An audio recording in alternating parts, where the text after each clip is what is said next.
A viewer wants to know how she can handle a bridezilla in her office.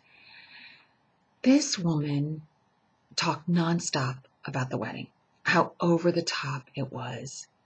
And she spent a fortune on the wedding. And the wedding finally came, and everybody in the office went to the wedding. And it was just over the top.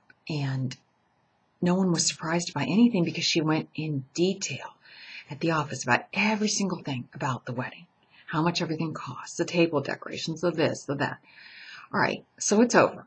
But now there's another woman in the office who's getting married who's on a tight budget.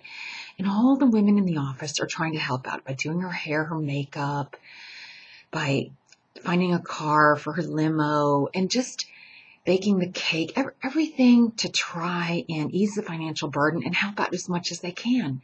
So it's not going to be a fancy wedding like Bridezilla's. All right.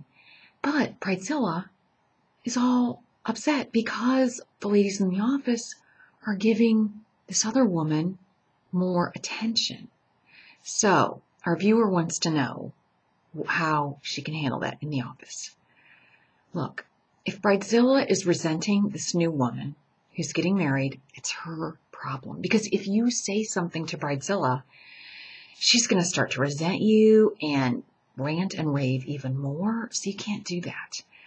And it's wonderful what you're doing for the new woman who's getting married. And it's not going to be a fancy wedding, of course.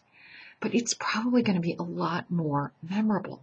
So continue to help out this woman with her wedding. Do as much as you can. I think that's wonderful. And pretty much ignore Bridezilla.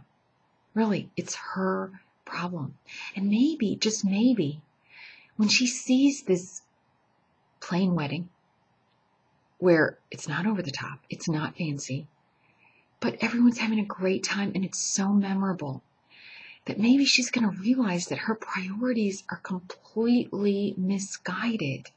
I always say it's about the marriage, not the wedding. Because these women, they get so wrapped up in all of it.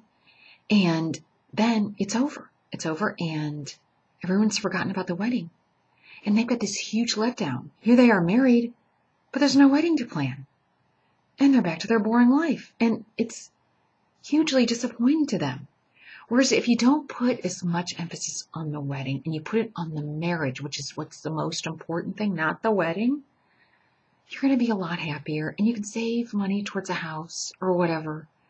So do what you're doing. Help out this young woman who's getting married and make it really, really great for her and memorable.